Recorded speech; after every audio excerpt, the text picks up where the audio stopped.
जब भी आप मंदिर में जाते हैं तो जिसकी जितनी श्रद्धा होती है, पूजा अर्चना करने के बाद एक चढ़ावा चढ़ाते हैं। कोई 11 रुपये चढ़ाता है, कोई 51 रुपये चढ़ाता है, कोई 101 चढ़ाता है, तो कोई लाखों चढ़ाते हैं। कोई दान पात्र में पैसे डालते हैं, कोई सोना चांदी जैसी चीज़ें चढ़ावा देते हैं। हालांकि दान पात्र को लेकर विवाद ये है कि दान पात्र कहना सही नहीं है, मैं उस पर नहीं जाऊँगा। लेकिन जो चढ़ावा हम आप चढ़ाते हैं मंदिरों में, वो दरअसल एक श्रद्धा होती है।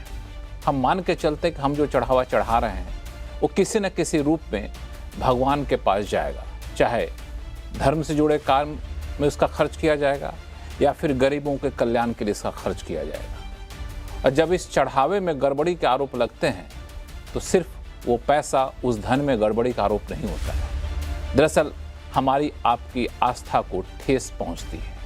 यही वजह है कि जब से अयोध्या के राम मंदिर में चढ़ावे में गड़बड़ी के आरोप लगे हैं, बहुत लोगों को गहरा आघात पहुंचा है कि हम जिस श्रद्धा के साथ वहां जाके चढ़ावा देख रहे हैं, पता नहीं उसका क्या हो गया, क्या हुआ होगा, या फिर अब जो हम चढ़ावा चढ़ाएंगे तो हर किसी के मन में ये एक दुविधा बनी रहेगी। ये मामला बेहद संवेदनशील है, इसलिए आज हम अपने शो में इस पर कोई राजनीति नहीं करने वाले हैं।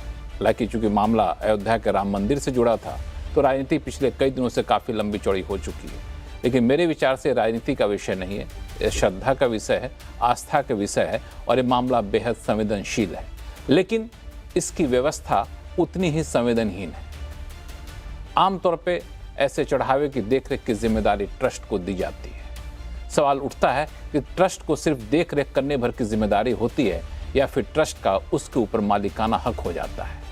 सवाल यह है कि हम जिस श्रद्धा के साथ, आस्था के साथ चढ़ावा चढ़ाए हैं, क्या हमको ये जानने का अधिकार है क्या कि आखिर उसका खर्च कैसे हो रहा है, क्या उसमें उतनी पारदर्शिता है क्या? तो मैं आज आवाज़ अड्डा में इसी पे करूँगा खास चर्चा। और इस चर्चा में सिर्फ अयोध्या के राम मंदिर नहीं, बल्कि श्रद्धा के ऐसे सारे केंद्र में जो चढ़ावा चढ़ाए जाते हैं उसकी रख रखाव की व्यवस्था पर चर्चा करेंगे हम लोग। क्या व्यवस्थागत खामियां हैं या फिर इक्के दुक्के मामले हैं जिसको समय रहते ठीक कर दिया जाएगा? नमस्कार, मैं हूं लक्ष्मण राय और इस चर्चा में शामिल होने के लिए हमारे साथ कुछ ही देर में जुड़ेंगे श्री कल्की पीठ के पीठाधीश्वर आचार्य प्रमोद कृष्णन साहब। इस बीच हमारे साथ जुड़ चुके हैं उत्तर प्रदेश के पूर्व डीजीपी विक्रम सिंह साहब, वरिष्ठ पत्रकार हर्षवर्धन त्रिपाठी जी जुड़ चुके हैं और सत्य हिंदी के फाउंडर के आशुतोष जी हमारे साथ जुड़ चुके हैं। आप सही मेहमानों का बहुत बहुत स्वागत है हमारे शो में। शुरुआत में विक्रम सिंह सर आपसे करना चाहूँगा। इस पर राजनीति का जैसा मैंने कहा बहुत मतलब है नहीं, लेकिन जहाँ पे इतने लाखों करोड़ों, मैं आंकड़ा देख रहा था, कोई ठोस आंकड़ा तो नज़र नहीं आया, सिर्फ अयोध्या का राम मंदिर की बात करूं तो हर रोज़ 10 से 12 लाख रुपए वहाँ के दान पत्र से निकलते हैं जो चढ़ावे के तौर पे चढ़ाया जाता है।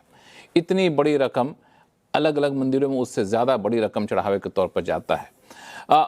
उसकी देखरेख की जो मौजूदा व्यवस्था है आपके हिसाब से कितनी ठोस है? नमस्कार लक्ष्मण जी, सभी विद्वान पैनलिस्ट को मेरा प्रणाम।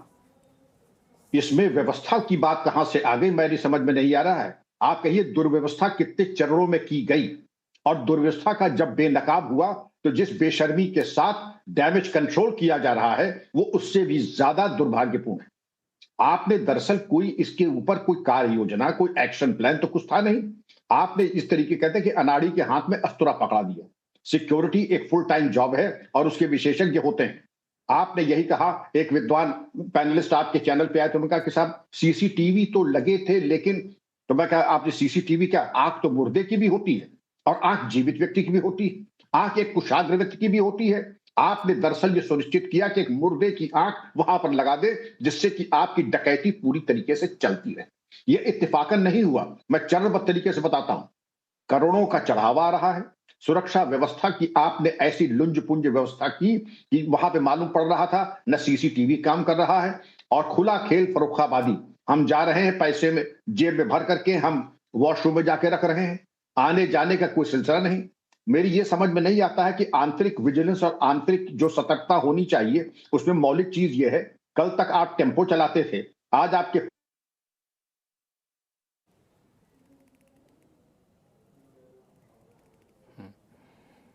कुछ नेटवर्क का इशू है यहाँ पे। विक्रम सिंह साहब, मैं आपके पास आऊँगा आगे चल करके, लेकिन हर्षवर्धन त्रिपाठी हमारे साथ जुड़ चुके हैं। हर्षवर्धन जी, मैं सवाल अभी इनसे पूछ रहा था कि क्या यह व्यवस्थागत खामियां हैं या फिर इक्के दुक्के मामले हैं, एक केस है जिसको हम लोग समय रहते ठीक कर लिया जाएगा, चाहे एसआईटी की रिपोर्ट के सिफारिश के आधार पर हो या फिर किसी एक्सपर्ट कमेटी की सिफारिश के आधार पर हो? देखिए लक्ष्मण जी, मुझे लगता है कि इसकी बात अगर करेंगे तो सबसे पहले बात ये करनी पड़ेगी कि ये कहाँ की हम बात कर रहे हैं। ये कोई सामान्य कोई ऐसी जगह नहीं है जहां कुछ लोगों के मन में लोभ आ गया हो, चोरी कर लिया हो। चोरी तो सब करते हैं, जितनी योजनाएं हैं सरकार की सब में भ्रष्टाचार होता है। जितने नेता हैं सबके ऊपर भ्रष्टाचार के आरोप लगते हैं। जितने अधिकारी हैं कोई भी भ्रष्टाचार से बरी नहीं हो पाता है। हर व्यवसाय में हर जगह पर लोग ये करते हुए पाए जाते हैं। ये राम मंदिर है, लेकिन वो राम मंदिर जो सैकड़ों वर्षों से हिंदू संघर्ष के बाद बना, वो राम मंदिर जिसमें बिना किसी संकोच के विश्व हिंदू परिषद और राष्ट्रीय स्वयंसेवक संघ की भूमिका नहीं रही होती, तो कुछ ऐसे नीच किस्म के लोग थे जो वहां सुलभ शौचालय बनाना चाहते थे। इसको ध्यान से सुनिएगा जो मैं कह रहा हूं। और उस संघर्ष के बाद लगातार हिंदू पीड़ा झेलता हुआ, प्रभु राम के मंदिर के लिए लड़ता हुआ, संवैधानिक लड़ाई लड़कर सर्वोच्च न्यायालय से लड़कर यह हुआ। श्री राम जन्मभूमि तीर्थ क्षेत्र न्यास ने बहुत शानदार तरीके से भव्य दिव्य मंदिर बनवाया। उन्हीं लोगों ने बनाया, उन्हीं लोगों ने यह व्यवस्था की कि करोड़ों करोड़ राम भक्त वहां आते रहे और किसी तरह की कोई बहुत बड़ी मुश्किल, बहुत बड़ा संकट नहीं दिखा। मतलब व्यवस्था के लिहाज से कहें तो जो लोग, इसका कोई ऐसा नहीं है कि उनको कोई बहुत इससे पहले कोई काम करते थे, लेकिन इस काम को उन्होंने बहुत अच्छे से किया। अब एक सोचिए कि कैसे ये बदला। मेरे सामने ये आंकड़ा है, 2017 में 1,78,00,000, 2018 में 1,95,00,000, 2022 में 2,39,00,000 और 2025 में 23,82,00,000 लोग अयोध्या पहुंच गए। यानी हिंदुओं के लिए राम मंदिर के दर्शन करना उनके जीवन का एक प्रमुख, जिसको कह रहे हैं कि प्रियोरिटी पर उन्होंने डाल दिया। जैसे 4 धाम हो जाए, जीवन हमारा सफल हो जाए, एक बार गंगा सागर हुआ है, एक बार गंगोत्री हुआ है, ऐसे ही राम मंदिर हो गया। उस राम मंदिर में दान में गबन हुआ है, उस राम मंदिर के चढ़ावे में चोरी की गई है। और दुर्भाग्य कि चोरी जिन लोगों ने की है वो उसी न्यास के जो लोग हैं उनके नजदीकी बताए जा रहे हैं। तो इसलिए इसको दो तरह से देखना चाहिए। मैं एकदम इसको, चूंकि एक साजिश और चल रही है और मैं उसका बड़ा विरोधी हूं, पता नहीं हो सकता है कि मेरे अलावा और लोग दूसरे पक्ष के हों। इस बहाने न्यास खत्म करना या कोई सीईओ बैठा देना, जो नृपेंद्र मिश्र जी ने कहा, यह बिल्कुल नहीं होना चाहिए। सरकारी कब्जे में भगवान श्री राम का मंदिर नहीं जाना चाहिए, यह न्यास के ही अंतर्गत चलना चाहिए। लेकिन न्यास का पुनर्गठन पहली शर्त है। जिन लोगों ने किया, क्या अभी तक उनमें से किसी पर एफआईआर हुई, किसी के खिलाफ कोई कार्रवाई हुई, ये दूसरी शर्त है जो दिखता। और तीसरी ये कि इसके बाद कौन सी ऐसी व्यवस्था होगी, क्योंकि हम खबरों में ही पढ़ रहे हैं कि ये कर दिया, 40 लोगों को हटा दिया, लेकिन जिन लोगों पर इस तरह की चीजें आ रही, कौन है और कौन लोग थे जिन्होंने ये बचाने की कोशिश की, जब तक उन पर न्याय कार्रवाई नहीं होगी। और मैं एक बात कहता हूं, जैसे न्यायालय में कहते हैं कि न्याय होना ही नहीं चाहिए, होते हुए दिखना भी चाहिए। यहां भी जो दंड मिले, जो कानून काम करे, वो होते हुए दिखे। दुर्भाग्य से अभी तक वो पारदर्शिता बिल्कुल नजर नहीं आ रही। दुर्भाग्य से वो पारदर्शिता अभी तक बिल्कुल नजर नहीं आई है और आपका विचार यह है कि इसको सरकार के हाथों में नहीं जाना चाहिए। अब कोई सीईओ की नियुक्ति करना सरकार के हाथों में जाना कहा जाएगा या फिर एक पारदर्शी निष्पक्ष निगरानी रखना कहा जाएगा। इस पर आगे शो में चर्चा करेंगे। लेकिन हमारे साथ कल की पीठ के पीठाधीश्वर आचार्य प्रमोद कृष्णन साहब जुड़ चुके हैं और आशुतोष जी भी जुड़ चुके हैं, सत्य हिंदी के फाउंडर। लेकिन आचार्य प्रमोद कृष्णन साहब, पहले आपके पास आऊंगा मैं। अभी आप सुन रहे थे हर्षवर्धन त्रिपाठी जी का, उनका कहना था कि जो भी हुआ उसमें आगे अब ऐसा ना हो, इसका कोई ठोस रास्ता उपाय दिख नहीं रहा है। पारदर्शिता की बेहद ज़रूरी है, लेकिन सरकार के हाथों में नियंत्रण नहीं जाना चाहिए। मैं इस पर आपकी प्रतिक्रिया चाहूँगा। साथ ही साथ ये भी चाहूँगा कि इस तरह की घटना से आस्था को कितना ठेस पहुँचता है। और देखिए लक्ष्मण जी, राम मंदिर हमारी आस्था का आधार है। ये कोई कहने का विषय थोड़ी है, ये तो एवरीबडी नोज अबाउट इट। पूरी दुनिया में जितने भी सनातन धर्म को मानने वाले हैं वो पूरी दुनिया के किसी भी कोने में रहें, लेकिन भगवान राम के प्रति जिनकी श्रद्धा है वो सब चाहते थे कि श्री राम जन्मभूमि का निर्माण हो, और वो हुआ। अब सवाल उठता है कि एक न्यास बनाया गया। अब न्यास बनाया गया तो न्यास में भी बड़े जिम्मेदार लोग रखे गए, और जो श्री राम जन्मभूमि ट्रस्ट है उसके अंदर सारे लोग जो हैं वो बहुत ही रिस्पॉन्सिबल और ज़िम्मेदार रखे गए, और भारत के प्रधानमंत्री कार्यालय के द्वारा भी उस पर निगरानी रही, और उत्तर प्रदेश सरकार ने भी उस पर जो भी संभव था वो निगरानी रखी। पर विषय है कि चोरी तो हुई। अब चोरी होना और वहाँ होना जहाँ हमारी सबकी आस्था है, तो एक विषय तो खड़ा हो गया। लेकिन इसको ये भी नहीं मानना चाहिए कि साहब श्री राम जन्मभूमि ट्रस्ट ने चोरी करा दी। ये कहना उचित नहीं होगा कि श्री राम जन्मभूमि का जो ट्रस्ट है और उसमें जो लोग हैं वो उनकी श्रद्धा कम है और मेरी ज़्यादा, ऐसा भी मानना ठीक नहीं होगा। और श्री राम जन्मभूमि ट्रस्ट को भंग कर दिया जाए, ये भी जल्दबाजी होगी। लेकिन ये सब चीज़ें हैं और इस पर राजनीति भी हो रही है, क्योंकि राजनीति अयोध्या पर हमेशा हुई है। पक्ष विपक्ष इधर उधर सब में बातें, राजनीति, अयोध्या तो सत्ता का एक तरह से केंद्र रहा है। अयोध्या के नाम पे सत्ता आई है, अयोध्या के नाम पे सत्ता गई है, तो राजनीति ना हो वो तो हमारे हाथ में नहीं है, राजनीति तो होगी।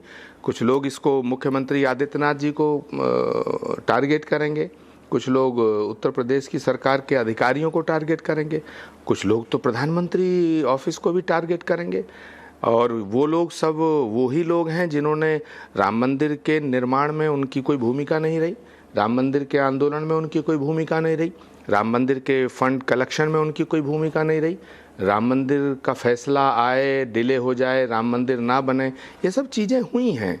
तो कोई कहने की बात नहीं है, नई बात नहीं है। लेकिन सवाल है कि एक समस्या का समाधान, एक समस्या है तो उसका सॉल्यूशन होना चाहिए क्योंकि वहाँ करोड़ों लोगों की आस्था है, इसलिए ये और गंभीर विषय है।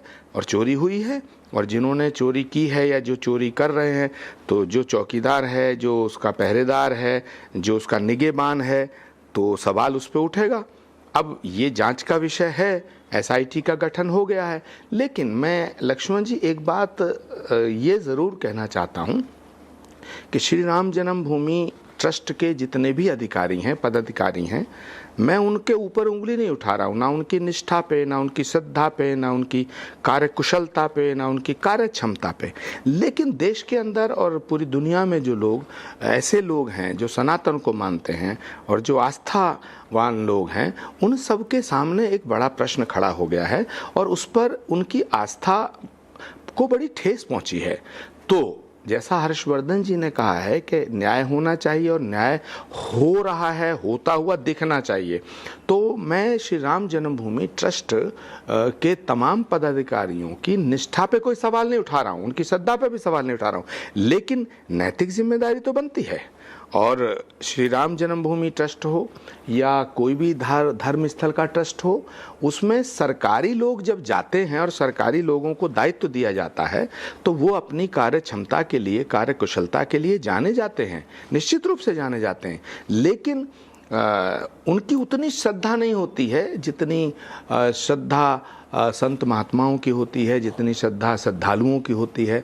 अब श्री राम जन्मभूमि ट्रस्ट के परम अध्यक्ष तो श्री हमारे महंत नृत्य गोपाल दास जी महाराज हैं और बाकी सारे लोग करता धरता हैं।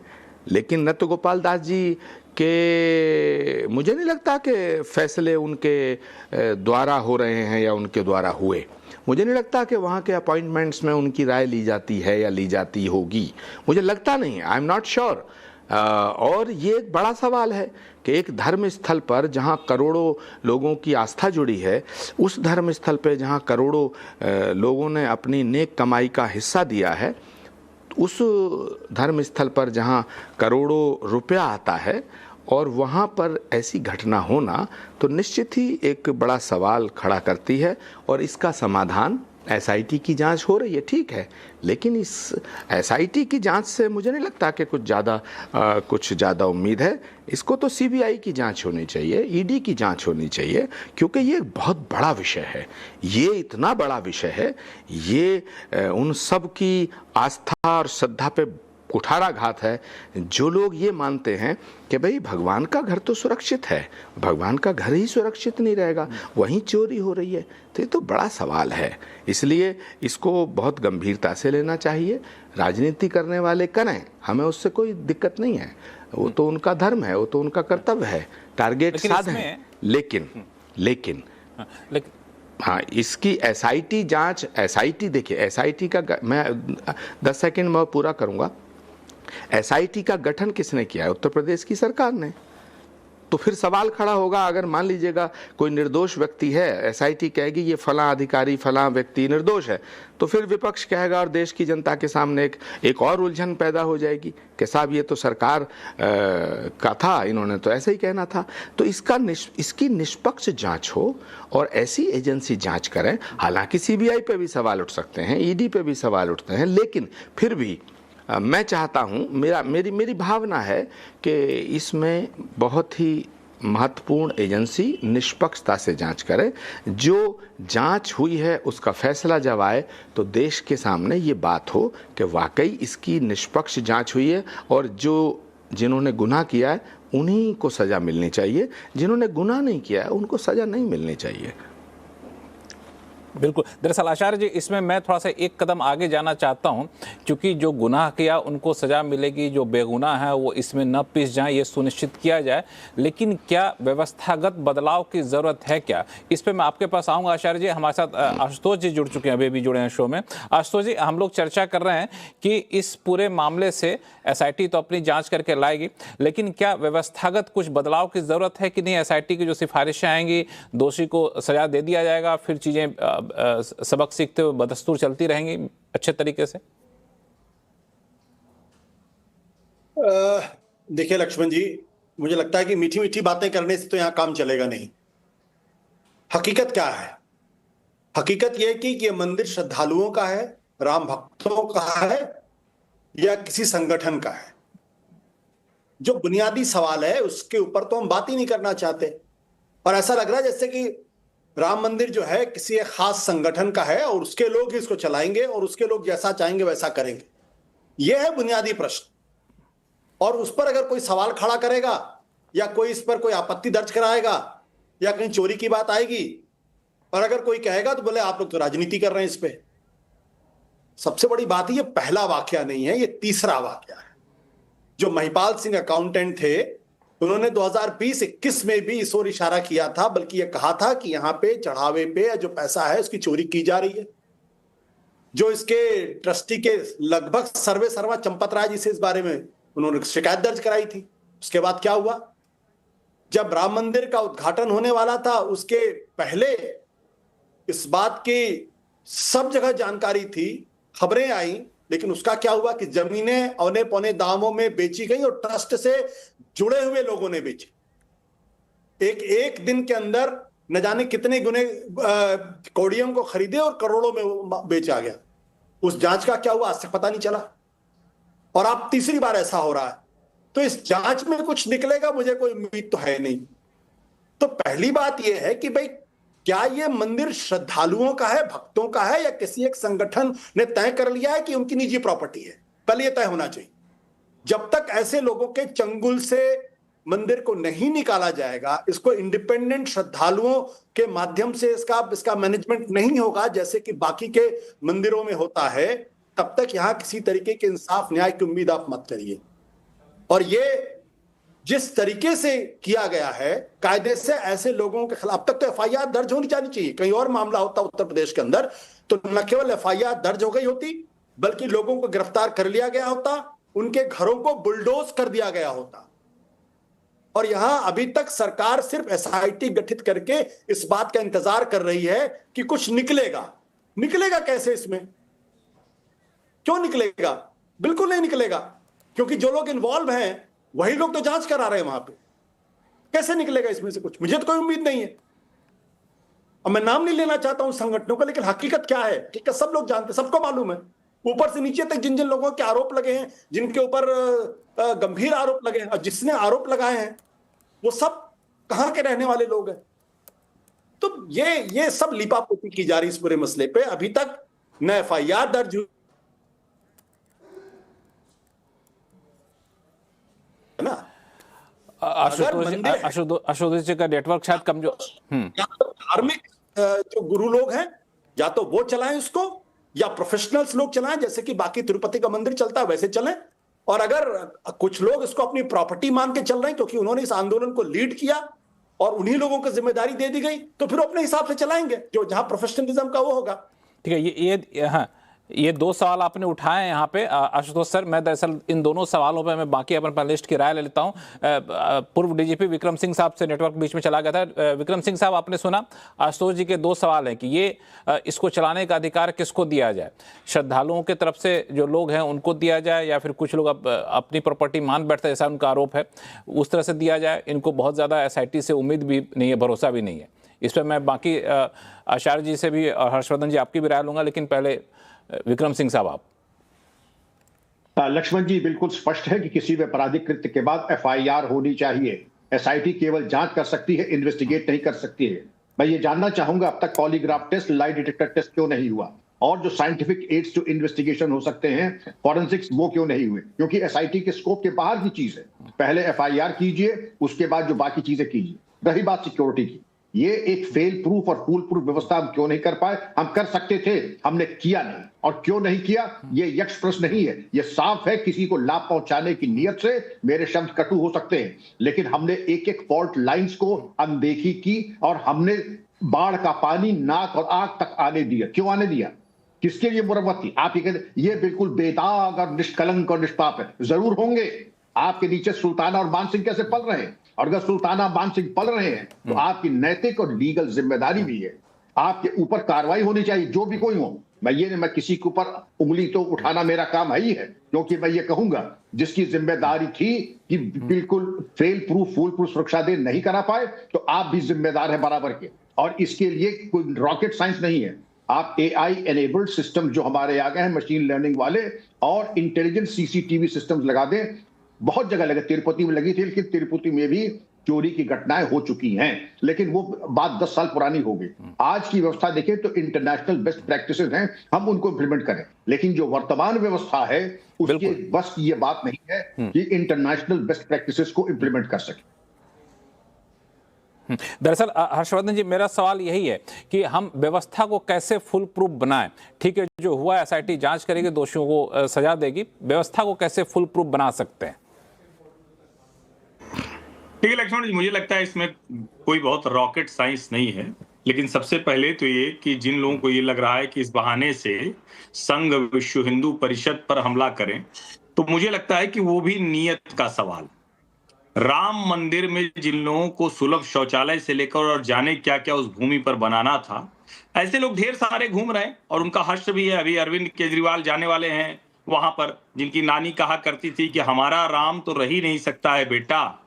और एक बात और मैं बताऊं, चूंकि बहुत कम लोगों को पता होगा, 2010 में जब इलाहाबाद हाईकोर्ट का निर्णय आया था, और उसके बाद उसके लंबे समय बाद 2017 के आसपास मैंने एक स्टोरी की थी। और स्टोरी क्या किया था, मैंने लिखा था, और उसका मैं जिक्र करना जरूरी समझता हूं। स्टेट बैंक ऑफ इंडिया में रामलला का खाता है।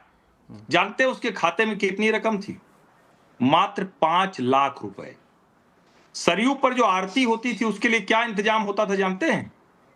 1500 रुपए प्रशासन देता था, उससे आरती होती थी। मैं ये क्यों बता रहा हूं, देश के लोग जानना जरूर, क्योंकि अभी जो ये पाप हुआ है, जो अपराध हुआ है, जो चोरी हुआ है, गबन हुआ है, उसके आड़ में पूरे के पूरे राम मंदिर आंदोलन, विश्व हिंदू परिषद, संघ के ऊपर निशाना लगाने की एक कुत्सित कोशिश हो रही, तो उसको जरूर समझना जरूरी। ये पूरा का पूरा जो आंदोलन है विश्व हिंदू परिषद और राष्ट्रीय स्वयंसेवक संघ के लोगों ने लीड किया, अपना जीवन होम कर दिया। ऐसा नहीं सब कुछ छोड़ के उसी में लग गए, कहा राम के काम पे हम चले गए। और मैं आपको बताऊं, जब कार सेवकपुरम में वहां शिलाएं रखी गई थी, ईंटें रखी गई थी, और दिन रात वहां सुंदरकांड का पाठ होता था, तो दिल्ली से पत्रकार जाते थे और कहते थे क्या दिवा स्वप्न है, क्या तमाशा कर रखा है, इसमें कैसे हो पाएगा। बाद में कहा कि अरे ये तो शिलाएं जो है ये तो पुरानी हो गई, अब ये पत्थर से तो बनेगा नहीं, तो अब क्या करेंगे? सब कुछ होता हुआ दिखा और उसी न्यास के लोगों ने ये सुंदर भव्य दिव्य कार्य करके दिखाया। करना क्या है? बड़ी सीधी सी बात है, इसमें जो अपराधी दोषी हैं उनको पकड़ के उनको जेल में डालना होगा, उनके खिलाफ सजा तय करनी होगी, जितना संभव हो उतना रिकवरी करानी होगी। जो 5 लाख का खाता था, संघ के अभियान की वजह से 5,000 करोड़ वहां पहुंच गए और जिन्होंने किया होगा उनके खिलाफ कार्रवाई। लेकिन ये कहना कि ये राम भक्तों का, वो सब राम भक्त हैं, इसको जरा समझिए, बड़ा जरूरी है इसको समझना। इसको फिर से दोहरा रहा हूं, जो न्यास में लोग चुने गए वो राम भक्त हैं, वो श्रद्धालु हैं, और इसीलिए कह रहा हूं कि न्यास की व्यवस्था तो उन्हीं लोगों के नाम। और दूसरे जो मंदिर है वो किस व्यवस्था से चलते हैं? क्या जिन मंदिरों में जो लोग हैं वही नहीं चलाते हैं उसको? आखिर जो जिस मंदिर के लिए काम करेगा वही तो काम करेगा ना वहां। और मेरा तो ये मानना है देश के हर मंदिर से सरकारी हस्तक्षेप खत्म होना चाहिए। क्या सरकार वक्फ में कोई हस्तक्षेप करती है? क्या सरकार चर्च चलाती है? क्या सरकार गुरुद्वारे चलाती है? क्या सरकार और कोई ऐसा? लेकिन ना, यहां सबको भगवान राम का मंदिर है तो अपने मन में जितने विकार हैं वो यहां लादने। फिर मैं कह रहा हूं, कानून के तहत जो अपराधी हैं, जो दोषी हैं, उनको सजा दीजिए, लेकिन राम मंदिर आंदोलन पर जिन लोगों की तिरछी नजर है उसको भी ध्यान में रखना होगा। जो इस बहाने संघ पर निशाना साधने की कोशिश कर रहे हैं उनके ऊपर भी ध्यान रखना पड़ेगा। बड़ा आसानी से हर जगह फुल प्रूफ सिस्टम है, यहां भी वो फुल प्रूफ सिस्टम लागू किया जा सकता है। ठीक है। दरअसल इस पर मैं आशुतोष जी आपकी भी राय चाहूंगा, लेकिन आचार्य प्रमोद कृष्णम साहब, 2 सवाल बड़ा महत्वपूर्ण यहाँ पे निकल कर सामने आए हैं। पहला कि इस राम मंदिर पे नियंत्रण कौन रखे, नियंत्रण या फिर निगरानी कौन करे?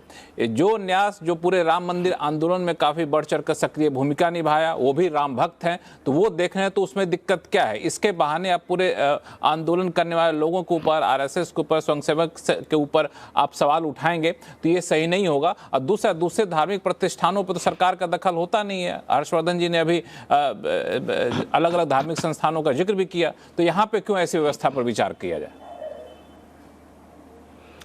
देखिए लक्ष्मण जी, 3 इम्पॉर्टेंट पॉइंट हैं। पहला ये है कि धार्मिक स्थान पर मंदिरों को जो दान आता है, तो जो दान देने वाला श्रद्धालु है वो अपनी नेक कमाई में से कुछ पैसा निकाल के इसलिए दान करता है कि भगवान और भगवान के प्रति जो श्रद्धा रखते हैं, जो ऐसे प्रकल्प चलाते हैं, भंडारे होते हैं एंड गौशालाएं चलती हैं, विद्यापीठ चलती हैं, गुरुकुल चलते हैं, उसके क्षेत्र का जो भी विकास होता, उस तीर्थ स्थल का विकास हो, उसमें धन इसलिए दान दिया जाता है।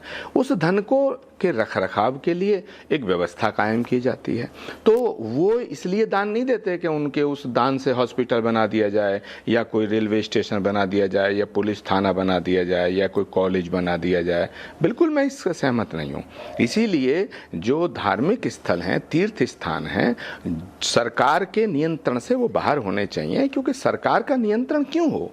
क्या धार्मिक लोगों पर लोग विश्वास ना करें? अगर एक व्यवस्था फेल हो गई है तो उसको दूसरा, उस व्यवस्था को कायम किया जा सकता है। श्री राम जन्मभूमि तीर्थ न्यास जो है, यदि सवाल उठ रहा है तो नैतिकता के नाते ट्रस्ट के सब पदाधिकारियों को बदला जा सकता है, नैतिकता के आधार पर बदला जा सकता है। इसमें कौन सा आपको माफी चाहूंगा, बीच में रोक रहा हूं आचार्य जी, माफी चाहूंगा आपको। एक सवाल मैं आपसे पूछना चाहता हूं कि हमने कोई दान दिया, दान दे या फिर चढ़ावा दिया, ये सोच करके कि उसका खर्च जो है धार्मिक कार्यों में हुआ जाए, मंदिर की व्यवस्था करने में, धर्मशाला बनाने में, जो भी चीज़ें हैं, तो क्या दान देने वाले शख्स या फिर चढ़ावा देने वाले शख्स को ये जानने का अधिकार होना चाहिए कि हमारे उस पैसे का खर्च, दान का खर्च वाकई उसी मद में किया गया है कि नहीं किया गया?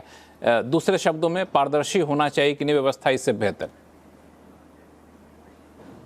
हाँ, बिल्कुल होना चाहिए लक्ष्मण जी, बिल्कुल होना चाहिए। जिसने 1 रुपया भी दिया है वो भी आज जानना चाहता है कि आखिर ये हमारा पैसा कैसे लूटा गया, चोरी हुई कैसे, चोर कौन है, बिल्कुल जानना चाहता है और उसे हक है पूरा। इसीलिए तो मैं कह रहा हूँ, श्री राम जन्मभूमि ट्रस्ट के पदाधिकारियों की निष्ठा, श्रद्धा पे मेरा कोई सवाल नहीं है, मैं उन सबका सम्मान करता हूँ। लेकिन क्योंकि एक सवाल खड़ा हो गया है तो उनकी नैतिक जिम्मेदारी बनती है। दूसरा, मैं ये कहना चाहता हूँ कि सरकार के नियंत्रण में ऐसे तीर्थ स्थल बिल्कुल नहीं होने चाहिए।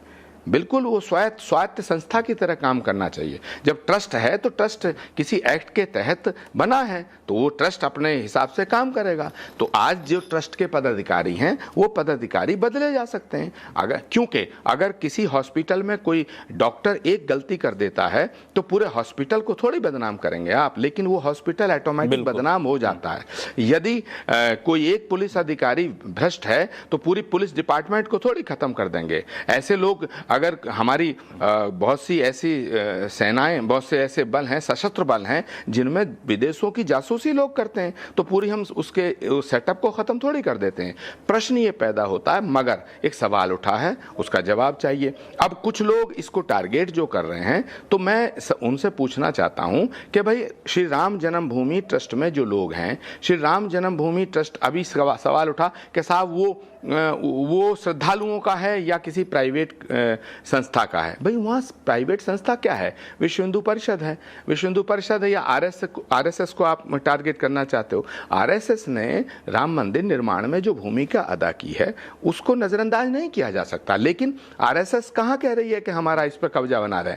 आरएसएस के किसी पदाधिकारी को श्री राम जन्मभूमि ट्रस्ट में कहाँ महत्वपूर्ण स्थान मिला है? भाई नृपेंद्र मिश्रा जी को तो आप आरएसएस का कह नहीं सकते हैं, वो तो सीनियर आईएएस ऑफिसर रहे। जब मुलायम सिंह जी थे तब भी प्रमुख सचिव थे, और वो उसके बाद पीएमओ में रहे, उसके बाद अब उन्होंने वहाँ सेवा दी है। दूसरा, नृत्य गोपाल दास जी महाराज जी, वो तो सर्वमान्य हैं, वो अध्यक्ष हैं। और जो चंपत राय जी का जिक्र हो रहा है, चंपत राय जी ने भी अपना पूरा जीवन खपाया। अब क्या हम ये सोच सकते हैं कि राम मंदिर की चोरी में योगी आदित्यनाथ जी ने कर ली? क्या हम ये सोच सकते हैं कि चंपत राय 10-20-50 लाख 1-2 करोड़ रुपया जो है वो राम मंदिर से चंपत राय चोरी करेंगे? क्या हम सोच सकते हैं नृपेंद्र मिश्रा चोरी करेंगे? ये बेकार की बातें हैं। और अगर राम मंदिर ट्रस्ट में इन लोगों को सबको हटा के नया बनाया जाए तो क्या राहुल गांधी को बना दें, या अखिलेश यादव को बना दें, या बताओ स्टालिन को बना दें, जो राम को गाली देते हैं, जो राम की मूर्तियों पे जूते मारते हैं? क्या राम मंदिर ट्रस्ट में उनकी जिम्मेदारी सुनिश्चित की जाए? तो सवाल बहुत बड़े हैं। ये कहना बड़ा आसान है कि साहब ये राम मंदिर ट्रस्ट बना है, हजारों करोड़ का ये है, बिल्कुल ठीक है, लेकिन इसकी देखरेख करना आसान नहीं है, आसान नहीं है साहब। इसलिए बहुत सोच समझकर बोलना चाहिए, बहुत सोच समझ के फैसला होना चाहिए। मैं फिर निवेदन कर रहा हूं कि राम मंदिर ट्रस्ट का जो भी वहां पर व्यवस्था कायम है, वो ट्रस्ट के द्वारा कायम की गई हैं, वो इतनी बेहतरीन व्यवस्था है, लेकिन उस व्यवस्था में एक सेंध लगी है, तो इसको नज़रअंदाज हम नहीं कर सकते हैं। मगर इसके बहाने हम अपने पॉलिटिकल टारगेट अगर हम सेट करना चाहें तो मुझे लगता है उचित नहीं होगा। पॉलिटिकल टारगेट सेट करना चाहें तो उचित नहीं होगा। विक्रम सिंह साहब, आशुतोष जी, चूंकि मुद्दा आपने उठाया था तो पहला आप जवाब दीजिए, फिर विक्रम सिंह सर के पास चलते हैं। नहीं देखिए लक्ष्मण जी, मैं तो सिर्फ इतनी सी बात कर रहा हूं, अगर इस वक्त योगी आदित्यनाथ जी की सरकार नहीं होती, किसी अखिलेश यादव जी की सरकार होती, इसके लिए हमने शो की चर्चा की शुरुआत इसी यही सोच के की थी कि हम लोग इसको पॉलिटिकल चर्चा में नहीं रखेंगे, हम लोग कुछ टेक अवे निकालेंगे शो से, ताकि जो दर्शक देख रहे हो उनको कुछ मतलब निकले। जी लक्ष्मण जी, हम इस चर्चा से डरते क्यों हैं? मुझे तो यही बात समझ में नहीं आती। मतलब जो लोग उस ट्रस्ट में हैं वो किस संगठन से जुड़े हुए, मतलब निकलता नहीं है सर, इसे डरते नहीं है। दरअसल उस चर्चा से जब पॉलिटिकल चर्चा करेंगे तो फिर चले जाएंगे हम लोग कहां से कहां तक बात चली जाती है। हमारा मुख्य मकसद है कि हम जिस आस्था के साथ हम लोग यहाँ पे चढ़ावा देते हैं वो आस्था बरकरार रहे, मेरा सिर्फ ये मकसद है। लक्ष्मण जी, कुछ साल पहले तिरुपति मंदिर में चोरी हुई थी 100 करोड़ रुपए की। उस वक्त जगनमोहन रेड्डी की सरकार थी वहां। भारतीय जनता पार्टी ने जगनमोहन रेड्डी पर सीधे आरोप लगाया था, उनकी सरकार। आचार्य साहब आ रहा हूं आपके पास में, आचार्य जी आ रहा हूं आपके पास। जो नेता थे उनका नाम था भानु प्रताप रेड्डी। सीधे उन्होंने आरोप लगा दिया था जगनमोहन रेड्डी की सरकार के ऊपर, उनके कुछ मंत्रियों के ऊपर, उस तमाम चीजों के ऊपर। तब तिरुपति पर राजनीति नहीं हो रही थी। मतलब ये तो कोई तर्क ही नहीं हुआ। अगर इस पे हम ईमानदारी से, भाई चंपत राय जी विश्व हिंदू परिषद से जुड़े हैं या नहीं जुड़े हैं, मैं उनके ऊपर कोई आरोप नहीं लगा रहा हूं। गोपाल राव जी विश्व हिंदू परिषद से, आरएसएस से जुड़े हुए नहीं जुड़े हुए हैं? अनिल मिश्रा जी जुड़े हुए हैं नहीं जुड़े हुए हैं? अगर नहीं जुड़े हो तो मुझे बता दीजिए आप। मैं कोई भ्रष्टाचार का आरोप नहीं लगा रहा हूं, मैं कोई चोरी का आरोप नहीं लगा रहा हूं, लेकिन जो लोग उस संस्था में महत्वपूर्ण पदों पर थे, उनके रहते हुए अगर चोरी हो रही है तो उनकी नैतिक जिम्मेदारी है, नैतिक जिम्मेदारी नहीं है? क्या उनसे सवाल नहीं पूछे जाएंगे? क्या जिन संगठनों से आते उन पर प्रश्न नहीं खड़े होंगे? और अगर ये सवाल पूछे तो क्या ये आरोप लग जाएगा कि आप राजनीति कर रहे हैं? अगर यहां पे राजनीति हो रही है तो फिर तिरुपति में भारतीय जनता पार्टी ने राजनीति क्यों की थी? क्यों जगन मोहन रेड्डी के ऊपर आरोप लगाया था? क्या तिरुपति का मंदिर का महत्व कम है हमारी आस्था के सवाल पे? और ये कहना कि हम राम एक मिनट सर, हमारे यहाँ तो कड़कड़ में व्यापत है राम, कटौती में गंगा तो मन चंगा, तो कटौती में गंगा की बात होती है। आप अगर राम मंदिर के दर्शन नहीं करने जाएंगे तो राम भक्त नहीं, रामद्रोही आपको बता दिया जाता है। जिनको हिंदू धर्म की समझ नहीं है वो सर्टिफिकेट देने लगते हैं कि आप राम भक्त है, राम भक्त नहीं है। अरे भाई, हम तो कणकण में व्यापत है राम वाले लोग हैं। हमारे यहाँ तो कटौती में मन चंगा तो कटौती में गंगा वाली बात है। हम अगर राम मंदिर एक मिनट आचार्य जी कुछ जोड़ना चाहते हैं, एक मिनट आचार्य जी काफी देर से कुछ जोड़ना चाहते हैं सर, एक मिनट उनकी बात सुने तो फिर आते हैं हम लोग। आचार्य प्रमोद कृष्णन जी, आपने राम मंदिर बनाने का अभियान चालू किया इसलिए आपका कॉपीराइट है, ये कौन सा तर्क है? अरे भाई, असल सवाल इस बात को लेकर किसने चोरी की, उस चोरी को रोकने में कौन लोग अक्षम रहे। जब तक इस सवाल का फैसला नहीं होता तब तक किसी आगे की व्यवस्था का कोई प्रश्न ही नहीं उठता। पहले वो चोर पकड़ा जाना चाहिए, कौन है और कौन उस चोरी को रोकने में नाकाम रहा है। यही बात तो डीजीपी साहब कह रहे हैं, विक्रम सिंह यही बात कह रहे हैं। मैं अगर उस बात को बोल दूं तो मैं राजनीति विक्रम सिंह सर के पास भी जाऊंगा। राजनीति हो रही है तो विक्रम सिंह साहब के पास भी चलते हैं। आचार्य प्रमोद कृष्णम साहब, आचार्य प्रमोद कृष्णम साहब, आप कुछ बोलना चाह रहे थे? हाँ, देखिए लक्ष्मण जी, मैं जो बोलना चाह रहा हूँ वो ये कहना चाह रहा हूँ कि ये बात बिल्कुल ठीक है। अभी आदरणीय आशुतोष जी जो बात कर रहे हैं, हम उसमें कहाँ उनका किसी विचार का विरोध कर रहे हैं। हम तो सब कह रहे हैं कि भाई जिसने चोरी की उसको सूली पे चढ़ाया जाए, जिसने चोरी की। विक्रम सिंह जी भी यही कह रहे हैं, जिसने चोरी की एफआईआर होनी चाहिए, बिल्कुल एसआईटी को एफआईआर करके और इन्वेस्टिगेशन करना चाहिए। मैं तो ये कह रहा हूँ कि चोरी हुई है, इसकी जाँच होनी चाहिए, लेकिन जो लोग कुछ इस चोरी के बहाने प्रधानमंत्री पे हमला कर रहे हैं, योगी आदित्यनाथ जी पे कर रहे हैं, नृपेंद्र मिश्रा पे कर रहे हैं और नृत्य गोपाल दास जी पे भी इनडायरेक्ट कर रहे हैं, विश्व हिंदू परिषद पे कर रहे हैं, तो विश्व हिंदू परिषद हो या आरएसएस हो या कोई और संगठन हो या सरकार हो, अगर कोई ये अभी तक किसी ने कहा है कि जिन जिन के नाम अभी मैंने सुने टेलीविज़न पे, मिश्रा जी हैं, फलाने जी हैं, ढिमाके जी हैं, ये जिन जिन संगठनों से जुड़े हैं, तो यदि इन्होंने चोरी की है तो ये चोर ये कहलाएंगे, वो संगठन थोड़ी चोर हो जाएगा। मैं ये कहना चाहता हूँ। क्या प्रधानमंत्री राम मंदिर का चंदा चोरी कर गए? क्या मुख्यमंत्री योगी आदित्यनाथ ने चंदा चुरा लिया? और मैं तो इस बात के ही खिलाफ हूँ। पहले जब अभी पॉलिटिकल इशू उठेगा, पॉलिटिकल भी हंगामा होगा। तिरुपति पॉलिटिकल और जो और दूसरे शबरी वाला मंदिर, वो उनमें भी कुछ घटनाएं घटती हैं तो वो पॉलिटिकल हो जाता है। जब प्रयाग के अंदर कुंभ में भगदड़ मचती है तो वो भी पॉलिटिकल हो जाता है। प्रश्न ये पैदा होता है कि राजनीति ना हो, ये तो संभव ही नहीं है। लेकिन मैं इस बात के पक्ष में नहीं हूँ कि जिस तरह उत्तर प्रदेश के अंदर 2012 से 17 मुख्यमंत्री रहे अखिलेश यादव। अखिलेश यादव जब गए तो उनके बंगले में वो टोंटी चुराने का उन पर आरोप लगा था। मैं उसके भी समर्थन नहीं कर रहा हूँ। क्या एक पूर्व मुख्यमंत्री बाथरूम की टोंटी चुराएगा? लेकिन लगा और चर्चाएं हुई, डिबेट हुई, डिस्कशन हुए। तो आज मैं ये फिर कह रहा हूँ, ना तो अखिलेश यादव ने टोंटी चुराई और ना ही योगी आदित्यनाथ जी ने चंदा चुराया, और ना हम सोच सकते हैं ये विषय। मगर कुछ लोग हैं जो इस बात को, इसको पॉलिटिसाइज करके वहाँ टारगेट दूसरा सिद्ध करना चाहते हैं, वो सेट करना चाहते हैं। ये एक चोरी है और चोरी ऐसी जगह हुई है जहाँ होनी नहीं चाहिए, लेकिन हुई है, तो इससे नहीं बचा जा सकता है। नंबर 1। नंबर 2, श्री राम जन्मभूमि ट्रस्ट, उसके पदाधिकारियों का सम्मान रखते हुए मैं ये कहना चाहता हूँ कि नैतिक दायित्व उनका बनता है कि ट्रस्ट से उनको कहना चाहिए कि भाई एक नए ट्रस्ट का गठन करो। नए ट्रस्ट का गठन का मतलब है ट्रस्ट रहे और नए पदाधिकारियों का गठन हो। जब तक ये जांच चलती है हम अपने को अलग करते हैं। तो ये एक हम सारगर्भित और एक अच्छा discussion, healthy discussion in the interest of nation, in the interest of Sanatan, in the interest of Ram मंदिर हम कर पाएंगे। यदि हम पहले से ही अपने एजेंडे फिक्स कर लेंगे तो ये चोरी का जो विश्लेषण है और चोरी का जो इन्वेस्टिगेशन है, मुझे लगता है कहीं ना कहीं जा करके इसमें चूक हो जाएगी। लक्ष्मण जी, विक्रम सिंह साहब, आशुतोष जी, दोनों लोग कुछ जोड़ना चाहते हैं? 1 मिनट। हाँ आशुतोष सर, संक्षिप्त में रखिएगा, फिर 5 सेकंड के लिए बस।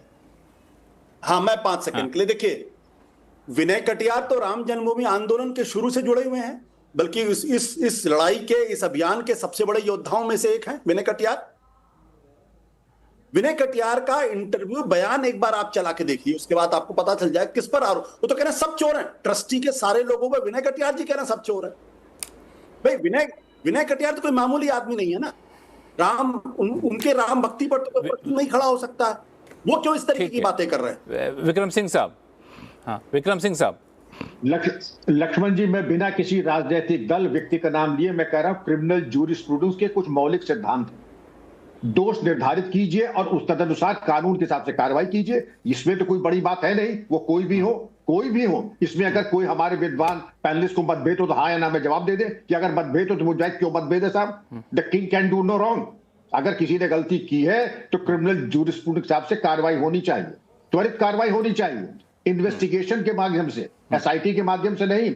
इन्वेस्टिगेट कीजिए और क्रिमिनल जूरिस्प्रूडेंस में चार्जशीट फाइल कीजिए, प्रॉपर्टी रिकवर कीजिए और जो साइंटिफिक एड्स जो इन्वेस्टिगेशन है उनका इस्तेमाल कीजिए। हम लोग इधर उधर की बातें तो हम लोगों ने खूब कर ली, क्रिमिनल जूरिस्प्रूडेंस को हम क्यों न अप्लाई कर ले, ये हमें बता दें। कोई कारण है न अप्लाई करने का? और अगर हम नहीं अप्लाई कर रहे हैं तो इसमें आचार्य जी ने, हाँ इसमें सर आचार्य जी ने एक अच्छा सुझाव दिया है कि जब तक की जांच पूरी ना हो जाए तब तक ट्रस्ट के जो अधिकारी लोग हैं वो अपने आप को अलग कर लें थोड़ी देर के लिए, ताकि एक निष्पक्ष जांच का भरोसा सबके ऊपर हो। दरअसल इस पर मैं हर्षवर्धन जी आपकी भी राय चाहूंगा। छोटे से ब्रेक के बाद लौटते हैं, कहीं जाइएगा नहीं।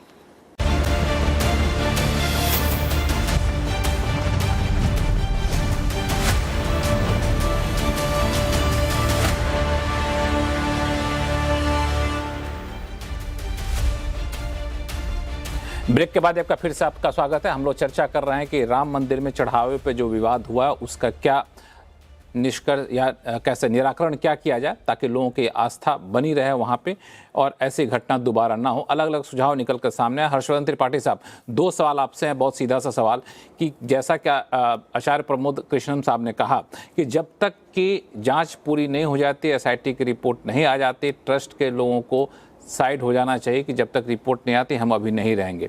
क्या आप इससे सहमत हैं? दूसरा, आपने ही आंकड़ा दिया था कितने बड़े तादाद में, बड़ी संख्या में लोग चढ़ावा यहाँ पर देते हैं, तो जब इतने बड़े पैमाने पर पैसा आ रहा होता, धन आ रहा होता है, तो क्या कोई सार्वजनिक निगरानी की दूसरी व्यवस्था करनी चाहिए क्या? नहीं, देखिए लक्ष्मण जी, मैंने अपनी शुरुआती टिप्पणी में भी ये बात कही और फिर से दोहरा रहा हूं। न्याय का सिद्धांत है जहां आरोप लगा, जिसके कार्यकाल में लगा, सबसे पहले उसको उससे मुक्त होना चाहिए। बिना किसी संकोच के मैं कह रहा हूं, चंपत राय जी, गोपाल राव जी और अनिल मिश्रा जी, इन तीनों को पहले ही इस श्री राम जन्मभूमि तीर्थ क्षेत्र न्यास के न्यासी पद से त्यागपत्र दे देना चाहिए और पुनर्गठन करके नए लोग, क्योंकि अगर आपके रहते हुए ये आरोप लग रहे हैं तो जब तक आप उस पद पर बैठे हैं ये संदेह बना रहेगा कि वो जांच कितनी बेहतर हुई। नंबर 1।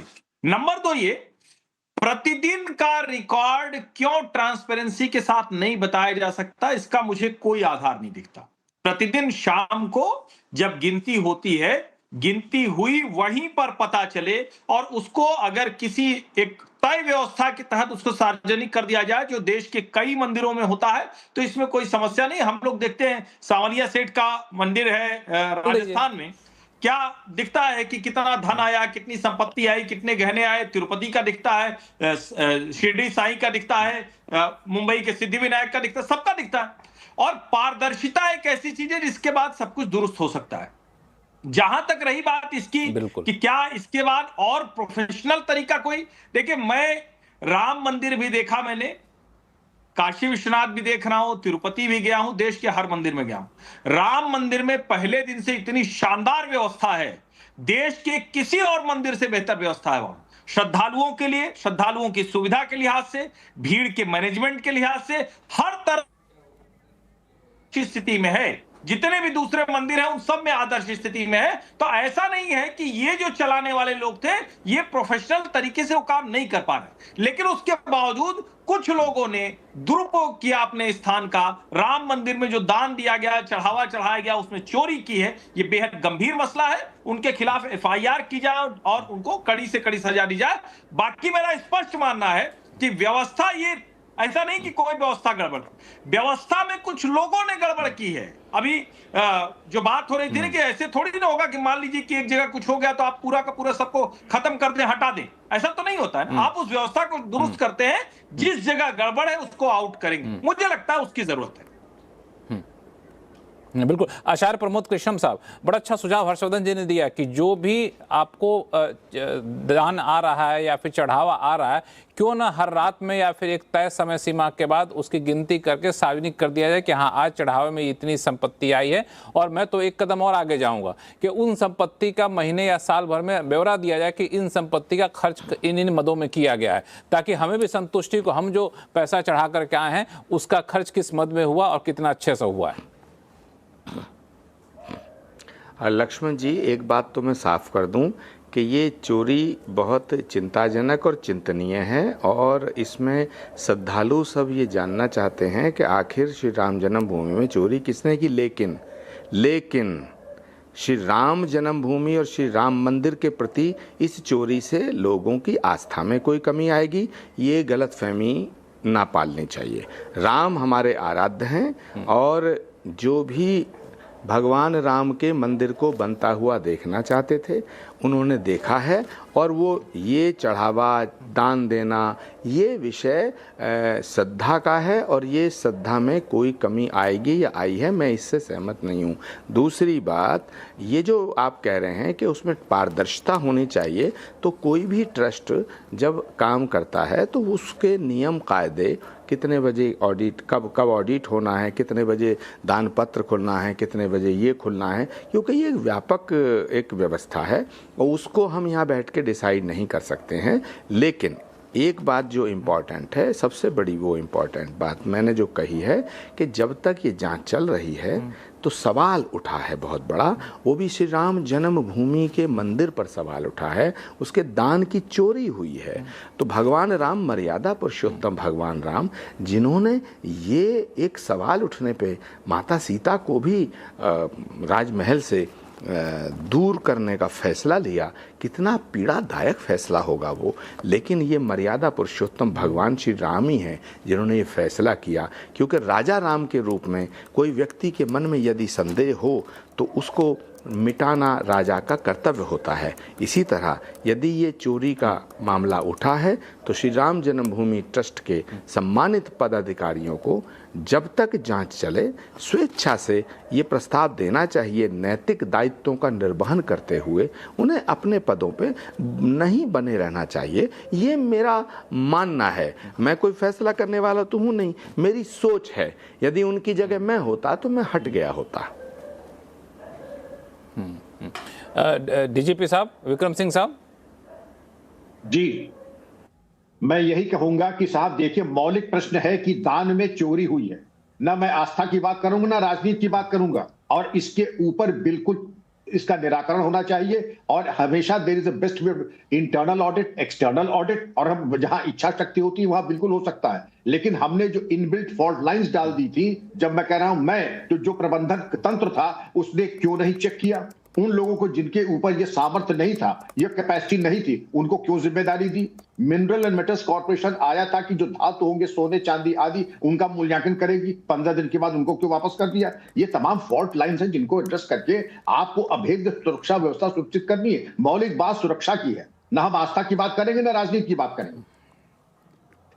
नहीं, लेकिन समस्या है कि आप कितनी भी कुछ व्यवस्था कर लें, लेकिन फुल प्रूफ व्यवस्था तो बना सकते नहीं है। तो आपको कुछ ना कुछ ऐसे पैच करने ही पड़ेंगे, दिक्कतें आएंगी जहां पे आपको दुरुस्त करना पड़ेगा। तो वो व्यवस्था बदल करके करें या फिर मौजूदा व्यवस्था को दुरुस्त करके करें। जो कुछ सुझाव आचार्य जी ने दिया, कुछ सुझाव हर्षवर्धन जी ने दिया, एक सुझाव आशुतोष जी आपसे भी लेता हूँ, शो का समय चूंकि खत्म हो रहा है। नहीं, देखिए, ये तो रिपीटेड ऑफेंस का मसला है। तीसरी बार हुआ है। महिपाल सिंह ने 2020-21 में आरोप लगाया था, उसके बाद जमीन के घोटाले के गंभीर आरोप लगे थे, और अब ये आरोप लगा हुआ है। तो इस ट्रस्ट को तो स्वेच्छा का क्या मतलब होता है? सीधे इसको भंग किया जाना चाहिए, और इन सब लोगों की बहुत सघनता के साथ इनसे पूछताछ होनी चाहिए। और सघनता के साथ, मैं कोई आरोप नहीं लगा रहा, लेकिन सघनता से इनसे पूछताछ होनी चाहिए। और पहली इसका मतलब स्पष्ट है, तीसरी बार ये मामला हुआ है, इसका मतलब ये है कि ये लोग अपनी जिम्मेदारी का निर्वहन करने में पूरी तरीके से अक्षम हैं। और ऐसे ही लोग अगर फिर बने रहेंगे तो फिर इस तरीके की घटना होगी, क्योंकि ये सवाल सिर्फ इस बात का नहीं है कि चोरी हुई, सवाल इस बात का है कि तीसरी बार गंभीर आरोप लगे हैं, और अगर पहली दूसरी बार अगर स्पष्ट तौर पर कड़े कदम उठा लिए गए होते, जो दोषी थे उनके खिलाफ अगर कार्रवाई हो गई होती तो ये नहीं होता। इसका मतलब ये लोग कार्रवाई करने के लिए के योग्य ही नहीं है, ये अपनी जिम्मेदारी का पूरी तरीके से निर्वहन नहीं करते हैं। इसलिए इस ट्रस्ट को फौरन भंग किया जाना चाहिए, नए ईमानदार और निष्पक्ष लोगों को की जगह को लाकर नया ट्रस्ट बनाना चाहिए। ट्रस्ट भंग करना चाहिए या फिर उन्हीं जो अपराधिकारी हैं वो अपने आप को अलग कर ले? दोनों विकल्प हैं। ट्रस्ट भंग करने से कोई बहुत फायदा होगा क्या, हर्षवर्धन जी? मुझे लगता है कि ट्रस्ट भंग जब हम कह रहे हैं तो पुनर्गठन की तो हम सब बात कर रहे हैं, कोई इसमें भ्रम की स्थिति नहीं। मुझे लगता है कि कोई भी इससे ऐतराज करेगा कि जितने भी लोग हैं, जो जाहिर है तो पुनर्गठन हो सकता है। जब हम भंग कहते हैं तो कई बार ऐसा लगता है ना, अब क्या ये कोई कहने की बात है? जो भी नृत्य गोपाल दास जी महाराज का नाम लिया, ये जो दूसरे साधु संत उसमें है, उनमें से किसी के ऊपर कोई सवाल नहीं है। चप्पत जी के ऊपर भी सवाल ये है कि चूंकि वो व्यवस्था में पूर्ण रूप से थे और उनके रहते ये कुछ हुआ तो उनको ये छोड़ना चाहिए, तो पुनर्गठन करना चाहिए। और हर सदस्य की क्या जिम्मेदारी होगी, क्या काम कर रहा होगा, जिससे कि उसकी जवाबदेही तय हो सके, ये मुझे लगता है सबसे महत्वपूर्ण है। ये सबसे महत्वपूर्ण। आचार्य प्रमोद कृष्णम साहब, एक आखिरी सवाल आपके पास लेकर के आता हूं। मैं थोड़ा सा इसको अलग तरीके से देख रहा था कि ट्रस्ट के ऊपर देखरेख की जिम्मेदारी है, ट्रस्ट के ऊपर कह सकते हैं एक तरीके से हक हो जाता है कि जो सारे संपत्ति आ रहे उसको देख करके, तो कहीं ना कहीं आपसी हितों के टकराव की एक गुंजाइश रहती, एक आशंका बनी रहती, उसको कैसे दुरुस्त किया जा सकता है? देखिए, हर समस्या का जो समाधान है वो संवाद से है, और जब संवादहीनता हो जाती है तो वहाँ और समस्याएं विकराल रूप धारण कर लेती हैं, समस्याएं और विकराल रूप धारण कर लेती हैं, और उसका फ़ायदा जो दुष्प्रवृत्तियों वाले लोग हैं वो उठाते हैं। तो हर जगह दुष्प्रवृत्तियाँ और सत्प्रवृत्तियाँ दोनों मौजूद हैं। आप सोच रहे हैं सतयुग में अपराध नहीं होते थे?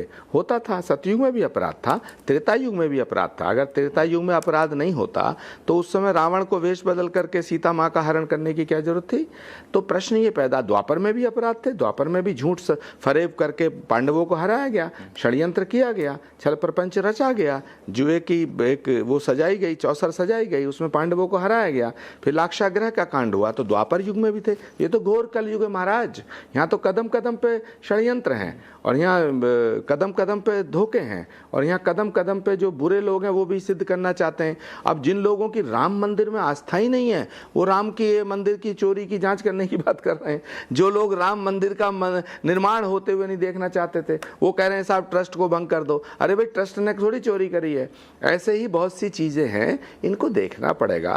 राजनीति अपनी जगह है, षड्यंत्र अपनी जगह है, आस्था अपनी जगह है, और आस्था को इग्नोर करके, श्रद्धा को इग्नोर करके कोई देश नहीं चल सकता है। देश इसलिए ये लोकतंत्र है, ये डेमोक्रेसी है, जमहूरियत है, और डेमोक्रेसी के अंदर जन भावना, देखिए जन भावना प्रबल है, और जनता की भावना है कि राम मंदिर जो बना है ये जनता की भावना से बना है और जनमानस की भावना से बना है। तो जनता की ये भी भावना है, जनता की भावना, जनमानस की भावना वहीं पे बनी रहे। हाँ, जो चोरी है तो उसका स्पष्ट जांच हो और गुनहगारों को सजा मिले। समय चूंकि खत्म हो चुका है, इसलिए आचार्य जी आपको बीच में रोका मैंने, लेकिन आप सही मेहमानों का बहुत बहुत शुक्रिया अपना कीमती समय हमारे निकालने के लिए। आवाज़ अड्डा फिलहाल इतना ही। देखते रहिए CNBC आवाज़। नमस्कार।